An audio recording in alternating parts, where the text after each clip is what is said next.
Hello guys, मैं पुनीत कुमार आज आप सभी के लिए प्रॉफिट लॉस एंड डिस्काउंट से रिलेटेड कुछ इम्पॉर्टेंट फार्मूले को लेकर आया हूँ। जैसे कि हम लोग किसी भी सामान को जब खरीदते हैं और बेचते हैं तो उस पर शॉपकीपर को प्रॉफिट या लॉस होता है।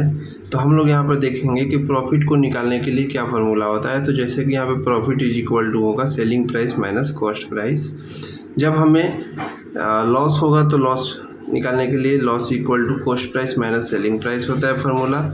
प्रॉफिट परसेंट निकालने के लिए प्रॉफिट अपॉन में कॉस्ट प्राइस इंटू 100 होता है। और जब हमें लॉस परसेंट निकालना होगा तो loss percent is equal to loss upon में कॉस्ट प्राइस इंटू 100 होता है।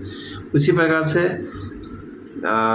जब क्वेश्चन में हमें सेलिंग प्राइस और प्रॉफिट परसेंट दिया रहेगा और हमें कॉस्ट प्राइस निकालना रहेगा तो हम cost price is equal to selling price into 100 upon में 100 प्लस प्रॉफिट परसेंट, इस फार्मूले को हम लोग यूज करेंगे। जब हमें क्वेश्चन के अंदर सेलिंग प्राइस और लॉस परसेंट गिवन रहेगा और हमें सीपी निकालना होगा यानी कॉस्ट प्राइस निकालना होगा तो हम cost price is equal to selling price into 100 upon में 100 माइनस लॉस परसेंट यूज करेंगे। अब कभी कभी क्वेश्चन में हमें कॉस्ट प्राइस और प्रॉफिट परसेंट भी दिया रहेगा और हमसे सेलिंग प्राइस पूछ दिया जाएगा तो हम इसी फार्मूले को यूज करके और वैल्यू को पुट कर देंगे और क्रिस क्रॉस यानी कि वैल्यू को LHS से RHS में ले जाकर सॉल्व कर देते हैं।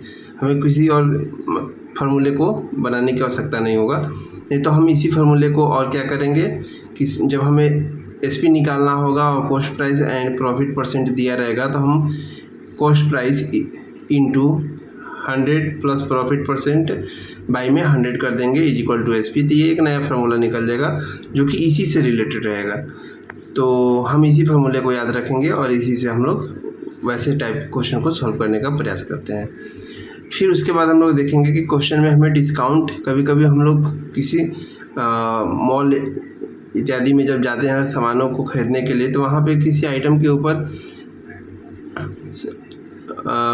प्राइस जो होता है वो फिक्स्ड होता है, जैसे मार्क्ड प्राइस इंडिकेटेड होता है और उस पर कुछ डिस्काउंट गिवन होता है। तो हम लोग वहाँ पे कितना डिस्काउंट हमें दिया जा रहा है शॉपकीपर के द्वारा, तो उसे प्राप्त करने के लिए हम लोग इस फार्मूले को यूज करेंगे, जैसे कि discount is equal to marked price minus selling price होगा। इसी प्रकार से हम लोग देखेंगे कि डिस्काउंट परसेंट यदि हमें जब निकालना होगा तो डिस्काउंट अपॉन में मार्क्ड प्राइस इंटू 100। उसके बाद हम लोग एक और फार्मूला देखेंगे कि मार्क्ड प्राइस जब हमें निकालना होगा और हमें सेलिंग प्राइस पता रहेगा, डिस्काउंट परसेंट पता रहेगा, तो हम इस फार्मूले को यूज करेंगे यानी कि marked price is equal to selling price into 100 upon में 100 माइनस डिस्काउंट परसेंट।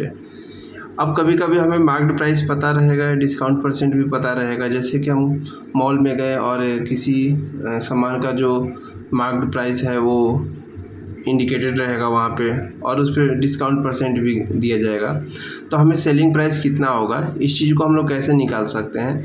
तो इसी फार्मूले को यूज करके हम लोग SP भी निकाल लेंगे यानी सेलिंग प्राइस भी निकाल सकते हैं, जैसे कि marked price into 100 minus discount percent को हम यहाँ पे पुट कर देंगे और ये 100 जो है न्यूमरेटर में है, ये डिनोमिनेटर में आ जाएगा इज इक्वल टू SP हो जाएगा।